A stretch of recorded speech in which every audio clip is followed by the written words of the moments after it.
Gene Hackman, prolific actor and Hoosiers star, dies at 95. Gene Hackman, the prolific Oscar-winning actor whose studied portraits ranged from reluctant heroes to conniving villains, and included what is considered one of the greatest sports movies of all time in Hoosiers, has died at the age of 95. Hackman was found dead with his wife, Betsy Arakawa, and their dog when deputies performed a welfare check at their New Mexico home around 1:45 p.m. Thursday, Santa Fe County Sheriff's Office spokesperson Denise Avila said. Foul play was not suspected, but authorities did not release circumstances of their deaths and said an investigation was ongoing. Loosely based on an Indiana high school basketball team in the 1950s, the 1986 film, Hoosiers, features Hackman starring as Coach Norman Dale, a man who was given a second chance at coaching after his first one ended for striking one of his players years earlier. Hackman leads the small school Hickory Huskers on an unlikely run through the Indiana high school basketball tournament, winning the title over Big City South Bend Central on a buzzer beater by Jimmy Chitwood. Hackman famously thought the movie would end his career, but the film instead was widely lauded.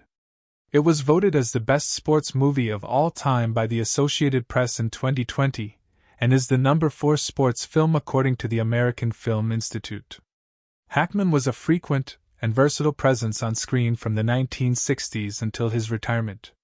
His dozens of films included Academy Award favorites, The French Connection, and Unforgiven, a breakout performance in Bonnie and Clyde, a classic bit of farce in Young Frankenstein, a turn as the comic book villain Lex Luthor in Superman, and the title character in Wes Anderson's 2001 The Royal Tenenbaums.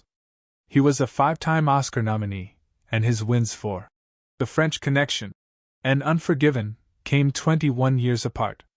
His death comes just 4 days before this year's Academy Awards ceremony. Although self-effacing and unfashionable, Hackman held special status within Hollywood.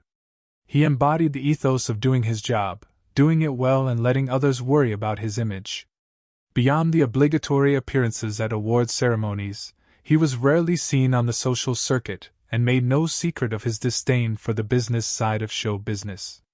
He was an early retiree essentially done by choice, with movies by his mid-70s and a late bloomer.